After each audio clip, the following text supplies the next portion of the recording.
Bonjour à tous et bienvenue dans Smart Patrimoine. Smart Patrimoine, l'émission qui vous accompagne dans la gestion de vos finances personnelles, mais l'émission qui décrypte également avec vous les enjeux et les actualités du secteur de la gestion de patrimoine. Une émission que vous pouvez retrouver tous les jours sur Bismart. Et au sommaire de cette édition, nous commencerons tout d'abord avec Patrimoine Passion, le rendez-vous dédié aux investissements plaisir, passion ou alternatifs de Smart Patrimoine.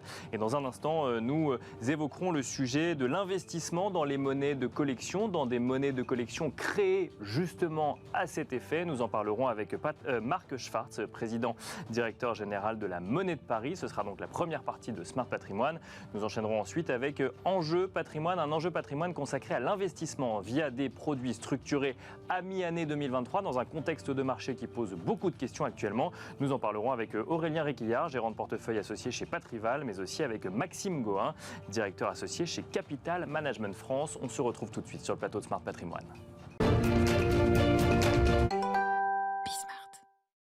Et c'est parti pour Patrimoine Passion, le rendez-vous de Smart Patrimoine dédié à l'investissement plaisir, passion ou alternatif. Et nous allons aujourd'hui parler de numismatique, mais plus particulièrement de nouvelles monnaies de collection créées à cet effet. Et pour cela, nous avons le plaisir de recevoir sur le plateau de Smart Patrimoine Marc Schwartz. Bonjour Marc Schwartz. Bonjour Nicolas. Vous êtes président directeur général de la Monnaie de Paris. L'activité de la Monnaie de Paris est de frapper de la monnaie courante, que ce soit pour la France ou pour d'autres pays dans le monde entier. Mais vous avez également une autre activité qui consiste à créer des collections éphémères en lien avec des thématiques particulières à destination des investisseurs. Pour le coup, Marc Schwartz, est-ce que vous pouvez nous expliquer dans un premier temps pourquoi avoir développé cette activité? Est-ce que c'est en lien avec une demande particulièrement forte des numismates français? Vous avez raison de rappeler que le métier historique de la Monnaie de Paris, c'est un métier que nous exerçons depuis 12 siècles. Nous sommes la plus ancienne institution existante en France. Le métier historique consiste à fabriquer, à frapper, comme on dit dans notre langage, bien sûr, les monnaies courantes, c'est-à-dire les pièces de monnaie qu'on utilise au quotidien pour payer. Or, il ne vous aura pas échappé, Nicolas, qu'on utilise de plus en plus les moyens de paiement dématérialisés. Bien sûr. La carte de paiement, la carte sans contact, dont le mouvement s'est accéléré au cours des dernières années, et bien sûr maintenant les téléphones portables. Et par conséquent, la demande de l'État en pièces de monnaie en euros adressées à la Monnaie de Paris a diminué de 50% en 10 ans. D'accord. Parce qu'aujourd'hui, on doit faire la place à d'autres moyens de paiement, ce qui ne veut pas dire que les espèces disparaissent, bien au contraire. Voilà. Mais c'est la réalité de notre modèle économique. Et par conséquent, nous devons développer d'autres activités pour compenser la baisse de cette activité historique. Et alors, quand on veut développer d'autres activités, il y a deux moyens. Il y a où on va frapper la monnaie d'autres pays pour compenser, ou on développe des activités en lien avec les monnaies frappées qui peuvent être plus proches de la collection. Et c'est le choix que vous avez également choisi de faire aujourd'hui. Absolument, ce sont les deux choix que nous avons faits. Vous avez raison de le rappeler. D'abord, nous frappons de plus en plus de monnaies pour des pays étrangers. Il y a à peu près, il faut le savoir, 40 pays dans le monde qui utilisent des pièces de monnaie qui ont été frappées dans l'usine de la Monnaie de Paris à Pessac. Donc c'est très significatif.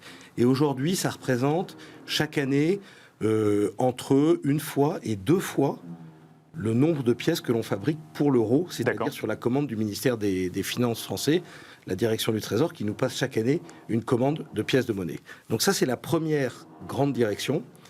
La deuxième grande direction, ça consiste à développer des monnaies de collection, c'est-à-dire ce sont des vraies monnaies qui ont une valeur faciale, qui portent le sceau de la République française. Qu'on peut utiliser dans le commerce ? Qu'on pourrait en théorie utiliser dans le commerce, mais enfin si vous achetez une monnaie de 10 000 euros en or, je ne vous conseille pas d'essayer de l'utiliser dans le commerce, parce que d'abord, ce sont des monnaies de collection, donc elles ont en réalité une valeur qui est très supérieure à la valeur faciale. D'accord. Il y a un intérêt artistique, il y a un intérêt quand on parle de métaux précieux, il peut y avoir un intérêt lié à un investissement en métal précieux.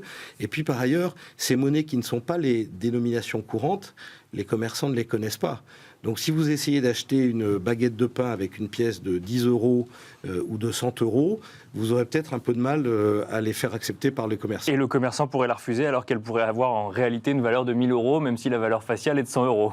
D'abord, il devrait en théorie l'accepter parce qu'il y a en France ce qu'on appelle le cours légal. Bien sûr. C'est-à-dire que les commerçants sont obligés d'accepter des paiements en espèces. Ce n'est pas le cas dans tous les pays en Europe, même si la Commission européenne est en train d'étendre ce principe du cours légal.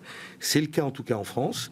Mais en effet, comme vous le dites, ça serait un peu dommage pour vous d'accepter de payer avec une pièce qui a une valeur supérieure à sa valeur faciale. Vous sortez d'ailleurs aujourd'hui une nouvelle collection de monnaie en lien avec la Coupe du Monde de rugby, donc qui aura lieu en France dans quelques mois, dans 2 mois pour être exact. Cette collection donc en lien avec la Coupe du Monde de rugby intervient après une autre collection qu'on a vue en lien avec Roland-Garros ou avec d'autres événements sportifs. Pourquoi aller vers des thématiques comme celle-là ? On a l'habitude de se souvenir que les numismates vont chercher la rareté plutôt dans les pièces de monnaie historiques. Est-ce qu'il y a une vraie demande pour des pièces de monnaie en lien avec des événements sportifs ? Alors la réponse est oui, il y a une vraie demande et ce que nous avons fait depuis quelques années, c'est justement diversifier notre production pour élargir notre base de clientèle. On avait auparavant des clients qui étaient surtout attirés par les thèmes traditionnels et ce sont des clients qui sont très importants pour nous et on élargit beaucoup les produits, les gammes de produits sur lesquels nous travaillons et que nous diffusons auprès de nos clients, précisément pour toucher de nouvelles cibles. D'accord. Par exemple, des amateurs de sport, vous avez eu raison de signaler cela. C'était une année sportive très intense pour la Monnaie de Paris. Il y a en effet la collection rugby qui sort aujourd'hui même, 4 juillet. C'est le 200e anniversaire de l'invention du sport, sport rugby. Nous fabriquons les médailles qui seront remises aux équipes qui vont participer à la Coupe du Monde de rugby. D'ailleurs, dans un partenariat avec le groupe Orange, très intéressant. Recyclage des anciens téléphones portables dont on extrait les métaux et dont on fait des médailles qui sont données aux équipes qui vont participer et qui vont gagner, pas seulement celles qui vont participer, pas seulement celles qui vont gagner, mais également celles qui vont participer, et toute une série de monnaies de collection pour les amateurs du sport rugby. Il y a eu également Roland-Garros avec Lacoste, vous l'avez indiqué. Il y a eu il y a quelques semaines le centenaire de la course des 24 heures du Mans, la course du siècle. Là aussi, vous avez fait une collection. Là aussi, nous avons fait une monnaie de collection et nous avons aussi réalisé le trophée, qui était le trophée du centenaire qui a été remis à l'équipe vainqueur, en l'occurrence l'équipe Ferrari. Donc vous voyez ce que nous faisons par ce biais, c'est de toucher des populations qui sont attirées peut-être autant ou davantage par le thème que l'on traite que par le fait d'avoir une pièce de collection. Donc on élargit nos cibles de clientèle au-delà des cibles de numismates ou de collectionneurs traditionnels. Donc des pièces de collection en lien avec la Coupe du Monde de rugby, des médailles réalisées donc par la Monnaie de Paris pour la Coupe du Monde de rugby. Faut-il s'attendre à avoir la même chose pour les JO de Paris dans un an, Marc Schwartz ? Alors absolument, nous avons gagné l'appel d'offres, puisqu'il y a un appel d'offres qui a été organisé par le comité d'organisation des Jeux Olympiques de Paris 2024.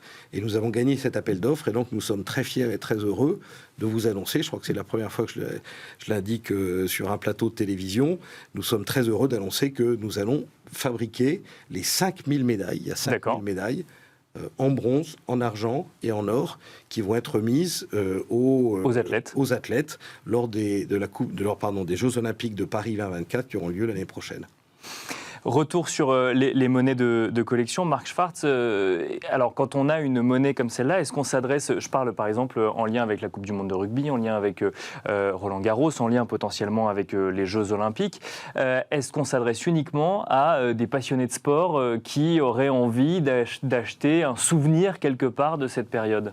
Alors, on s'adresse notamment à des passionnés de sport qui veulent garder en effet un souvenir, mais on s'adresse aussi à des numismates, à des collectionneurs, et on s'adresse à ceux qui veulent faire un cadeau, par exemple. Nous développons de plus en plus des produits qui peuvent être achetés, parfois par les parents, les grands-parents, mais aussi les frères, les sœurs, pour faire des cadeaux à l'occasion d'anniversaires ou à d'autres occasions.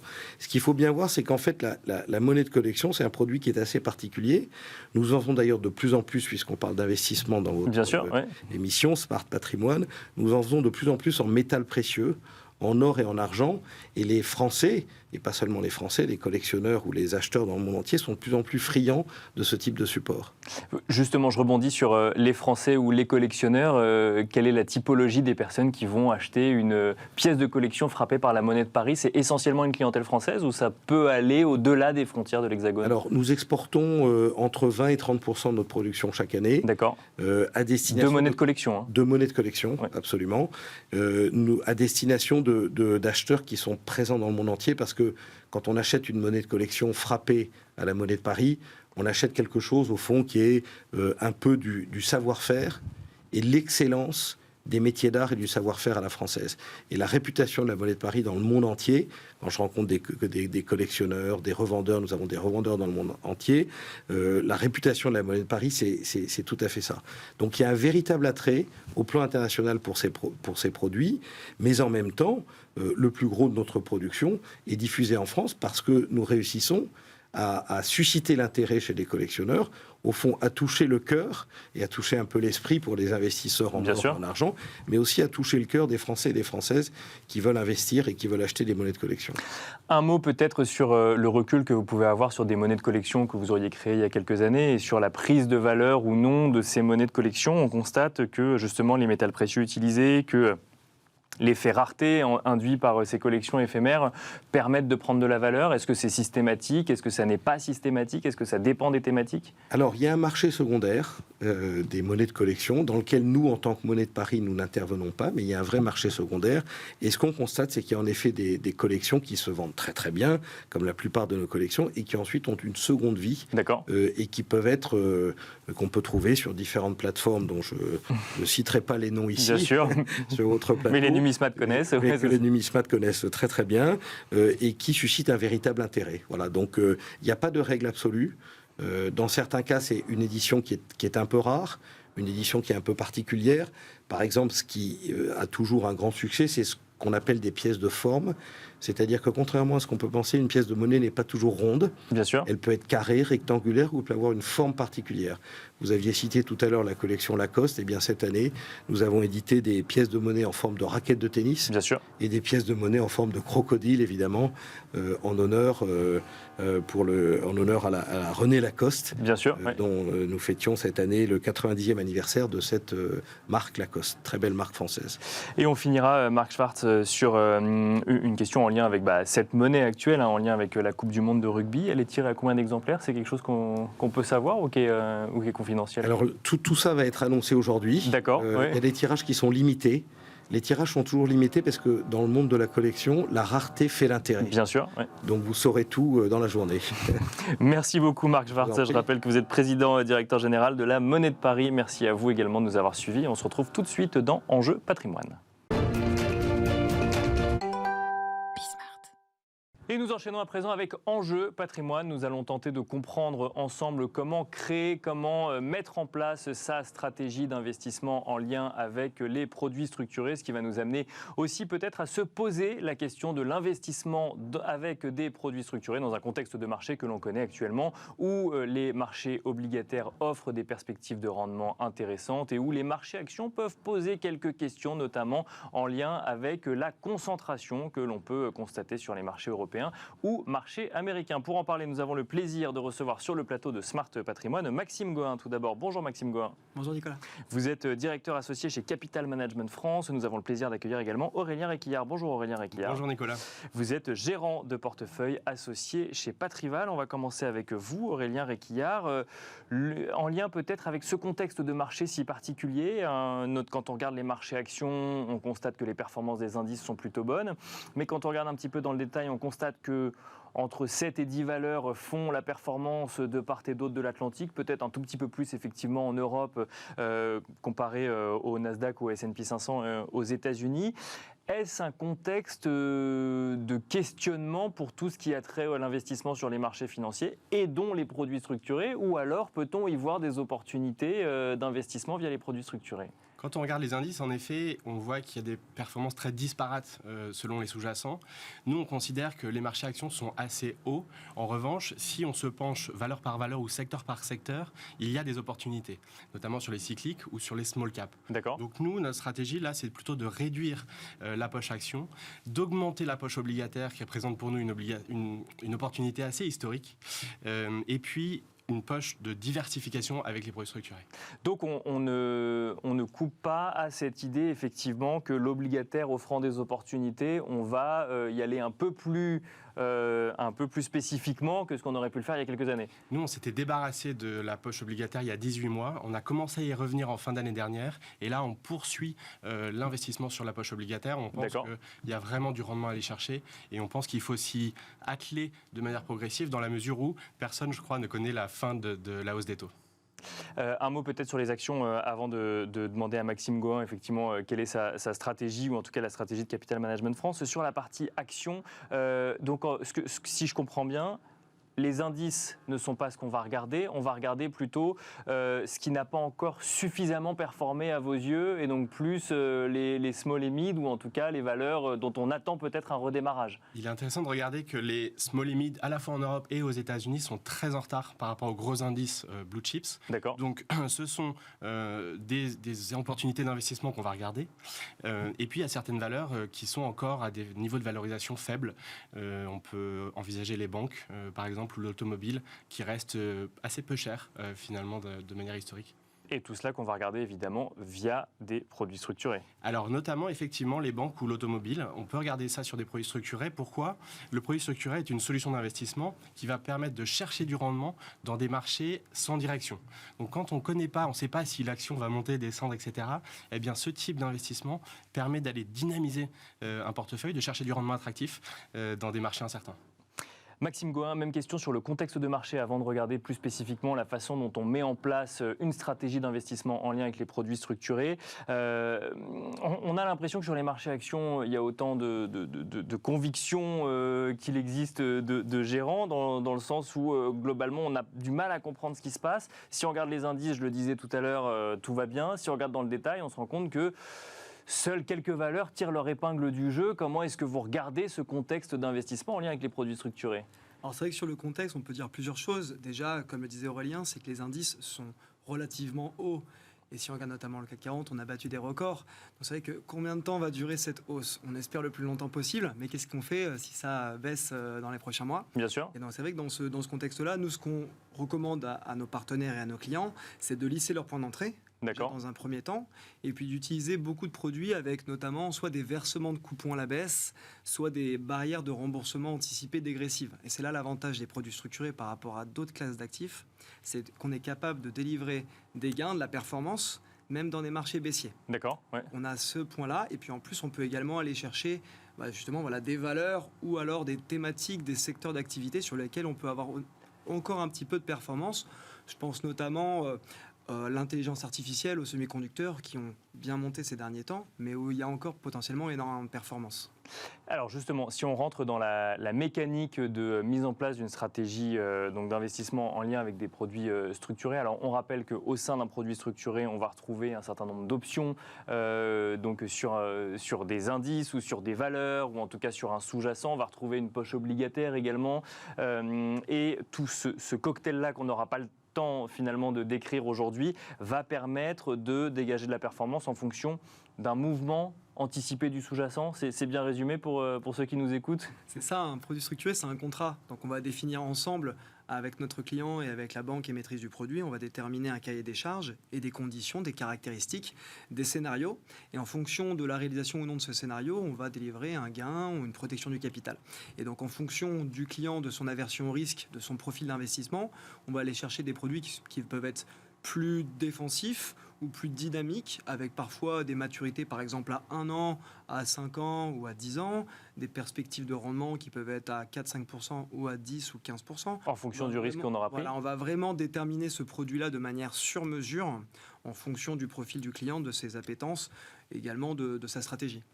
Donc concrètement, si aujourd'hui je me dis j'ai envie de mettre en place une stratégie d'investissement en lien avec les produits structurés, déjà j'y dédie quelle part de mon capital ? Si ça ne tenait qu'à moi, on mettrait 100% Ouais. structuré. Mais effectivement, le conseil de base, c'est diversifier. D'accord. Donc, on va dire qu'aujourd'hui, dans l'allocation moyenne des portefeuilles des Français, les produits structurés représentent peut-être entre 10 et 15%. Ça pourrait monter plus parce que finalement, dans les produits structurés, on a toutes sortes de produits. On a des produits qui sont très défensifs. On peut avoir des produits qui sont labellisés SRI 1 ou qui peuvent être beaucoup plus dynamiques. Donc on a des produits qui sont des alternatives à des fonds euros, des produits qui sont plus alternatifs aux actions. Donc au sein même des produits structurés, si on diversifie bien, on peut en mettre aussi une plus grande importance. Ce qui compte, c'est effectivement de faire plusieurs produits, plusieurs points d'entrée et plusieurs types de produits différents. Aurélien Réquillard, même question, 15% du patrimoine investi en produits structurés, c'est quelque chose de cohérent chez Patrival également? Tout à fait, c'est la part qu'on consacre entre 10 et 15% dans le cadre des portefeuilles de nos clients, du patrimoine financier. D'accord. Et alors, une fois qu'on décide de se mettre à cet investissement, est-ce que le premier réflexe, c'est forcément d'aller chercher un produit structuré à capital garanti, comme on sait qu'il en existe depuis quelques mois maintenant? Tous ne sont pas à capital garanti, mais il en existe. Est-ce que c'est la première, Alors pas forcément. la première marche? Non. Pas forcément, puisque l'obligataire nous offre des bons rendements. Donc nous, sur un horizon de long terme, on va plutôt aller chercher du rendement un peu supérieur avec des produits structurés sur une seule action. D'accord. Et voilà, ça nous permet en fait d'aller chercher des coupons entre 8 et 20%. Alors, adapté à un profil de client, on n'est pas sur un produit miracle. On a quand même s'il y a une protection du capital en cas de baisse, on a quand même un risque de marché, un risque lié à l'émetteur. Donc, à utiliser avec parcimonie, mais pour dynamiser un portefeuille, c'est tout à fait adapté. Sur une action, ça veut dire qu'on doit avoir un scénario d'investissement précis sur la valeur en question et dans le temps, évidemment. Alors oui et non, justement, ça nous permet sur un horizon entre 1 et 10 ans d'obtenir un coupon déterminé avec un mécanisme de rappel anticipé en général à partir d'1 an et à une fréquence donnée, et avec un coupon qui va dépendre du mécanisme de rappel. Mais justement, si l'action, dans 1 an, finalement, elle est un tout petit peu au niveau de son niveau initial, le mécanisme de remboursement automatique va se déclencher et on va percevoir le coupon. C'est ça qu'il faut bien comprendre, alors peut-être avec vous, Maxime Goyer, mais c'est ça qu'il faut bien comprendre, c'est qu'un investissement sur 10 ans sur un produit structuré peut s'arrêter au bout d'1 an. Ça dépend des produits. On a des produits où on va avoir des remboursements anticipés avec des dates de rendez-vous qui sont intermédiaires, qui peuvent être par exemple tous les ans, date d'anniversaire. Ça peut être également tous les trimestres, tous les mois, voire tous les jours. En général, on va laisser quand même une petite durée, 6 mois, 1 an avant le premier remboursement, mais ensuite, la fréquence de constatation est tout à fait au choix du client. Après, on va avoir des produits qui peuvent durer jusqu'à une maturité spécifique. En général, quand on est sur des produits à capital garanti, on va aller jusqu'au bout du produit. Mais il y a toujours une liquidité sur ces produits structurés, une liquidité qui est quotidienne. Donc, si un client a besoin de vendre et de récupérer ses sous parce qu'il considère également qu'il a atteint son objectif et que la valeur du produit lui donne envie finalement de vendre à ce moment-là et de prendre ses profits, il peut le faire sur un produit structuré. Ça veut dire qu'il y a un marché, il le revend à l'émetteur, c'est ça? Il n'y a pas de marché secondaire. Il n'y a pas besoin d'avoir un investisseur en face qui rachète les titres, c'est l'émetteur qui s'engage à racheter les titres de l'investisseur au prix du jour, en fait, à la valeur liquidative. Et en même temps, entre-temps, il a touché des coupons. Oui, alors soit il a touché des coupons, soit si c'était un produit où les coupons s'accumulaient et quand le produit était remboursé, il y aurait eu un remboursement du capital avec l'intégralité du coupon. Si c'est intégré dans la valeur du produit, dans la valeur liquidative, il pourra bénéficier d'une vente avec, par exemple, une plus-value de 10%, 15% en fonction du rendement qu'il y avait dans le produit. Aurélien Réquillard, si j'ai bien compris ce que vous nous avez dit, comme il y a de l'obligataire qui offre du rendement aujourd'hui, quand on va sur des produits structurés, on va justement chercher de la performance en plus via cet outil-là. Exactement. Et vous n'êtes pas sans savoir que la volatilité est faible et on va agir de manière assez tactique. Et on sait qu'aujourd'hui, on garde de la liquidité pour si la volatilité revient, on va pouvoir déclencher rapidement des produits sur mesure, sur des actions, sur des secteurs définis. Des produits structurés toujours. Exactement.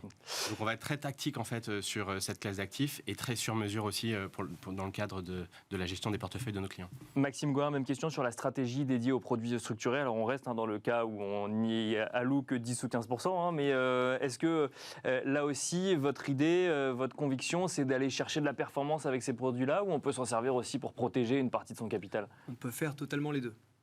On a aujourd'hui accès à des produits à capital garanti qui sont très intéressants pour les investisseurs grâce à la hausse des taux qu'on a eu depuis l'année dernière. D'accord. Donc on est capable de proposer par exemple des produits qui à 3 ans versent du 4% par an par exemple, ou qui peuvent aller chercher des performances plus importantes sur du plus long terme.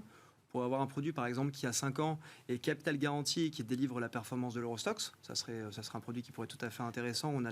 On bénéficie de la hausse des marchés et en même temps cette protection. Mais celui-là, pardon, mais je reste sur un produit comme celui-là, c'est un produit dont on se sert en tant que produit structuré, donc diversifiant, ou qui peut venir remplacer des poches, je ne sais pas moi, fonds en euros ou autres, du fait du côté capital garanti? Ça pourrait potentiellement remplacer effectivement une partie de la poche du fonds euro. Il y a toujours un risque. S'il y a du rendement, il y a un risque. Le risque, en l'occurrence, ça sera un défaut potentiel de l'émetteur. D'accord. L'émetteur doit être sélectionné également avec précaution.